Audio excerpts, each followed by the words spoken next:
जय हिंद बच्चों, कैसे हैं आप सभी लोग। आशा करता हूं आप सभी लोग अच्छे होंगे, स्वस्थ होंगे और आपका आरपीएफ एसआई का एग्ज़ाम भी आ चुका है और लगातार आप लोग इसके लिए प्रैक्टिस सेट कर रहे हो।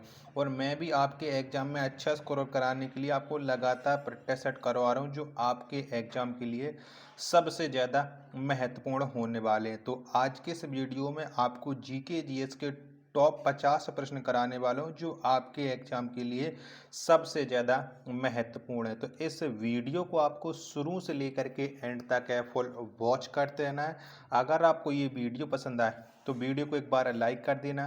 चैनल को अभी तक आप लोगों ने सब्सक्राइब नहीं कर रखा होगा तो चैनल को आप लोग जरूर सब्सक्राइब कर लीजिएगा। आपके एग्जाम में बहुत अच्छी भूमिका निभाने वाला हूँ। तो चलिए फिर शुरू कर दीजिएगा।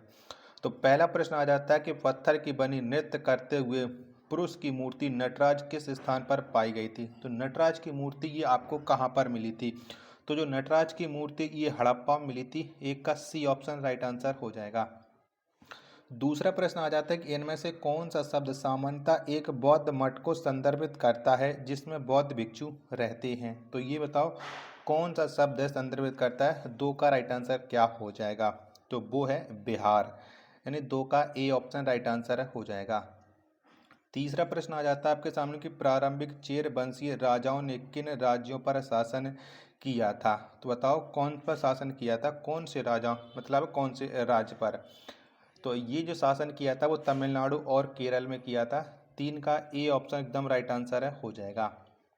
अगला प्रश्न संख्या 4 आ जाता है कि रिहला नामक प्रसिद्ध पुस्तक निम्नलिखित में से किसके द्वारा लिखी गई जिसमें 14वीं शताब्दी में भारतीय उपमहाद्वीप के सामाजिक और सांस्कृतिक जीवन के बारे में अत्यंत समृद्ध और रोचक वर्णन किया गया है। तो बताओ इसको किसने लिखा है रिहला को। तो रिहला को लिखा गया इब्न बतूता के द्वारा।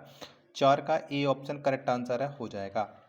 नेक्स्ट प्रश्न आ जाता है प्रश्न संख्या 5 है आपके सामने कि डॉट डॉट ने कई विश्राम गृहों, मस्जिदों और सड़कों के नेटवर्क का निर्माण किया था जिसमें दी ग्रैंड ट्रक रोड को सबसे प्रसिद्ध माना जाता है। तो बताओ ये द ग्रैंड ट्रक रोड का निर्माण किसने कराया था। तो ये निर्माण कराया था शेरशाह सूरी ने। 5 का ए ऑप्शन राइट आंसर है हो जाएगा।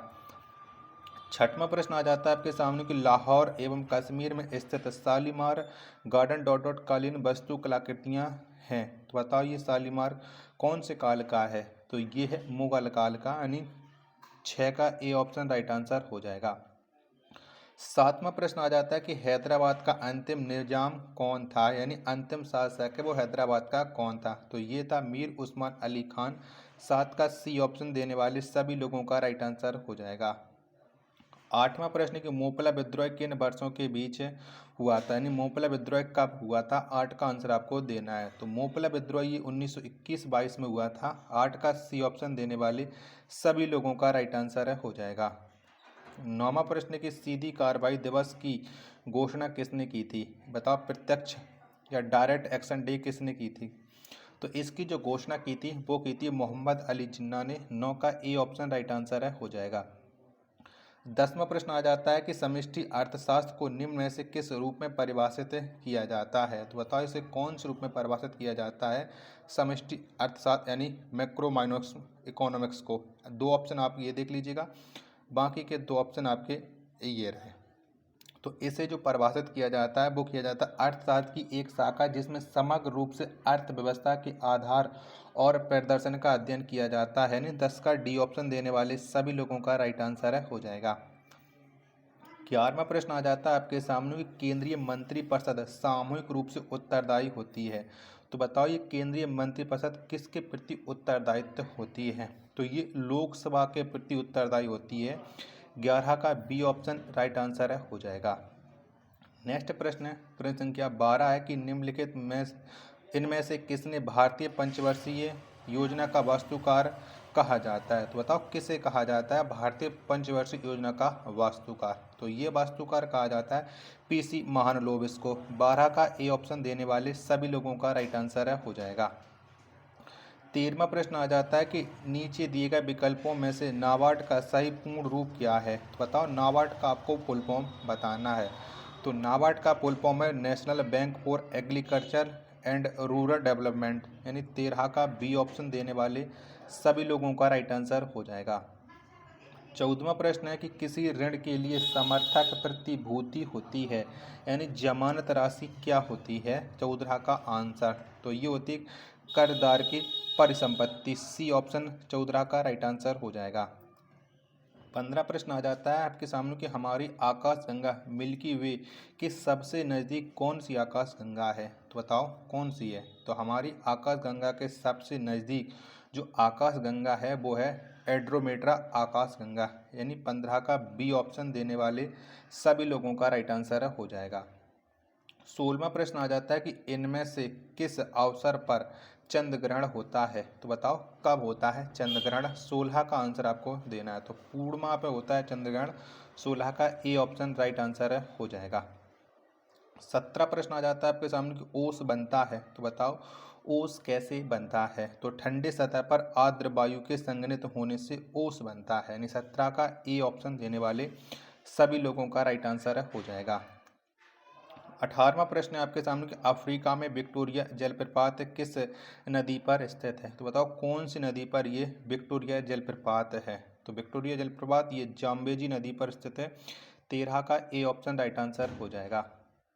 19वां प्रश्न आ जाता है कि निम्नलिखित में से कौन सा देश क्षेत्रफल के अनुसार सबसे छोटा है। तो इनमें से एक देश है जो क्षेत्रफल के हिसाब से सबसे छोटा है। तो वो देश है भारत इन चारों ऑप्शनों के अकॉर्डिंग। तो 19 का बी ऑप्शन देने वाले सभी लोगों का राइट आंसर हो जाएगा। अगर आपको ये वीडियो पसंद आ रही होगी तो प्लीज़ वीडियो को लाइक आप लोग जरूर कर लेना और चैनल को सब्सक्राइब जरूर कर लीजिएगा। प्लीज़ आपके सपोर्ट की सबसे ज़्यादा ज़रूरत है।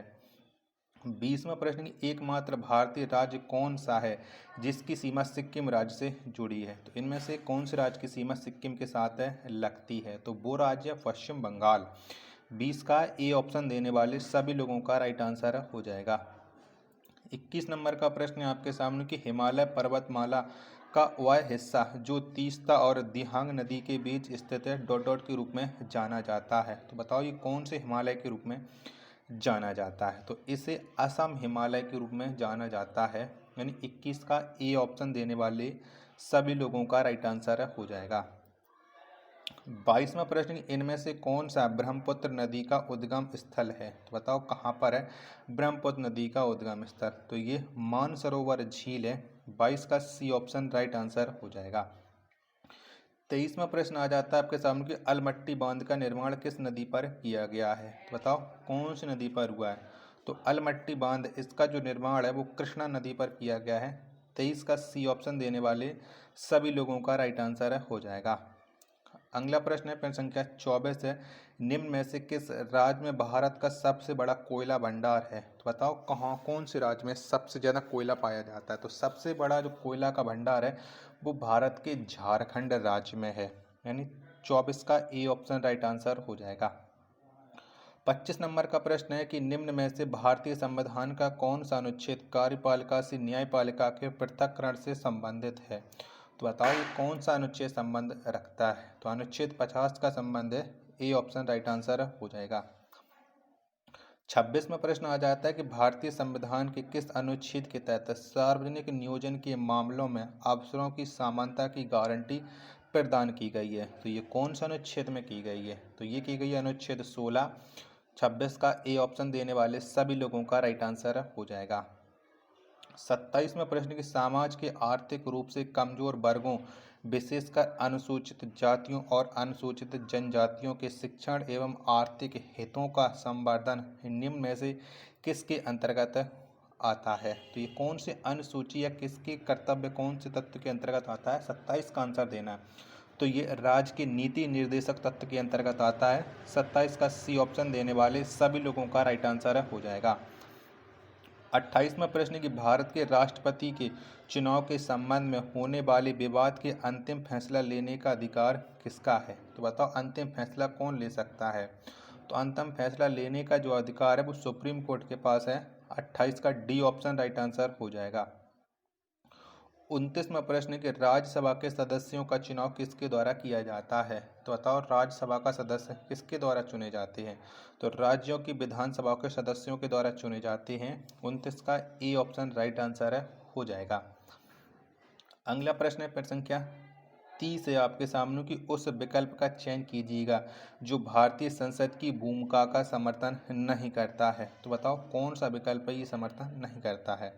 30 का आंसर तो ये हो जाएगा सरकार के विभिन्न स्तरों के मध्य विवादों का निपटारा करना और निर्णय पारित करना। एकदम राइट आंसर हो जाएगा 30 का डी ऑप्शन। ठीक है, चलिएगा अगला प्रश्न है प्रश्न संख्या 31 है आपके सामने कि निम्न में से कौन सा पंचायती राज की त्रिस्तरीय प्रणाली में शामिल नहीं है। तो बताओ कौन शामिल नहीं है। 31 का आंसर तो ये तहसील स्तरीय पंचायत शामिल नहीं है। ए ऑप्शन राइट आंसर हो जाएगा।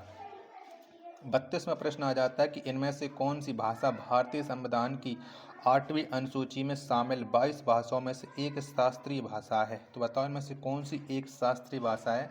32 का राइट आंसर तो ये संस्कृत है। ए ऑप्शन करेक्ट आंसर है हो जाएगा। चलिएगा अगला प्रश्न आ जाता है प्रश्न संख्या 33 है आपके सामने कि किस त्योहार को असम में माघ बिहू के नाम से जाना जाता है। तो बताओ कौन से त्योहार को जाना जाता है। तो असम में जो माघ बिहू के नाम से जाना जाता है वो मकर संक्रांति को जाना जाता है। 33 का ए ऑप्शन राइट आंसर हो जाएगा। 34वां प्रश्न आ जाता है कि पंडित बिरजू महाराज निम्न में से किस नृत्य शैली से संबद्ध हैं। तो बताओ पंडित बिरजू महाराज का संबंध है वो किससे है। तो पंडित बिरजू महाराज इनका जो संबंध वो कथक से है। 34 का सी ऑप्शन राइट आंसर हो जाएगा। 35वां प्रश्न आ जाता है कि राजस्थान में डॉट डॉट की संरचना 9 ग्रहों की थीम पर आधारित है। तो बताओ किसकी संरचना है। 35 का आंसर तो ये जवाहरलाल केंद्र की संरचना है वो 9 ग्रहों की थीम पर आधारित है जो राजस्थान में है। 35 का डी ऑप्शन राइट आंसर हो जाएगा।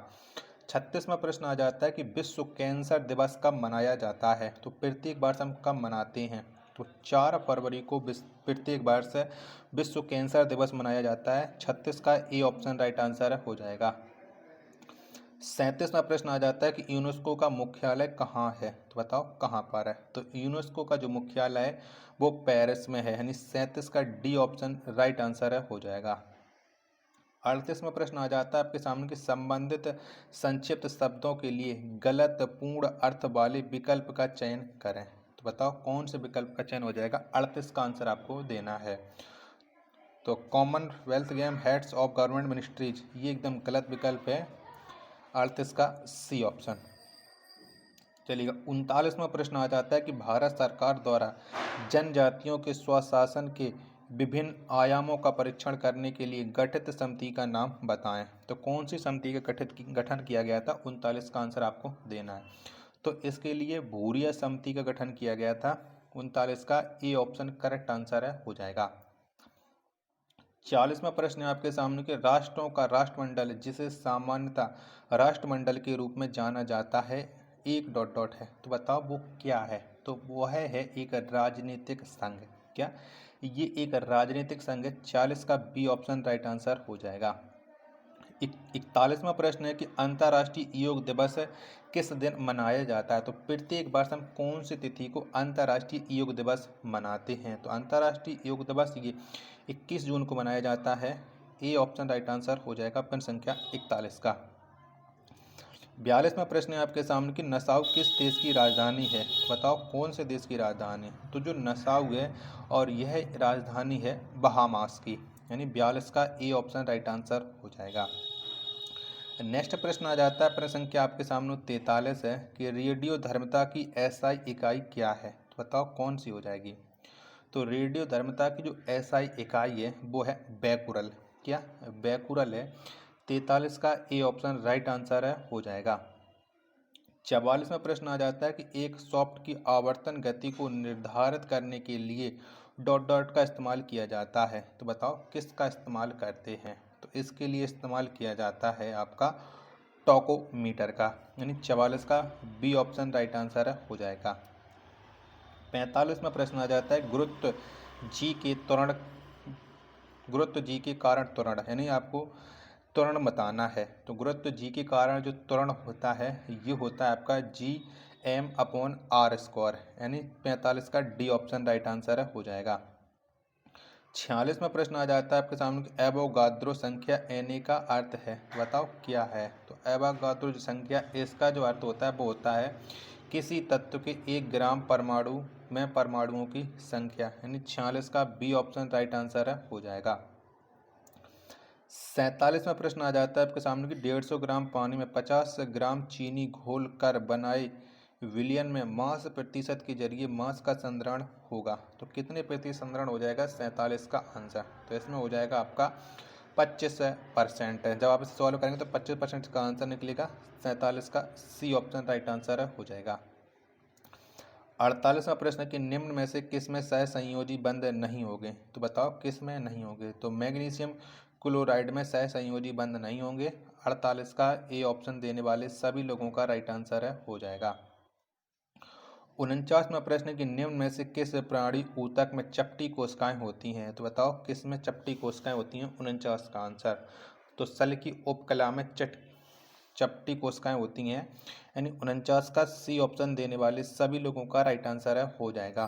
प्रश्न संख्या 50 और अंतिम प्रश्न आज के प्रैक्टिस सेट का कि निम्न में से कौन सा पशु ऊतक प्रकार नहीं है, तो बताओ कौन सा पशु नहीं है, 50 का राइट आंसर। तो ये मेरी सिमेट्रिक ऊतक नहीं है, यानी 50 का ए ऑप्शन करेक्ट आंसर हो जाएगा। आशा करता हूँ कि आपको ये वीडियो पसंद आई होगी, तो वीडियो को लाइक, कमेंट और चैनल को सब्सक्राइब करना ना भूलें। मिलते फिर अपने एक और नेक्स्ट प्रैक्टिस सेट के साथ, तब तक के लिए धन्यवाद।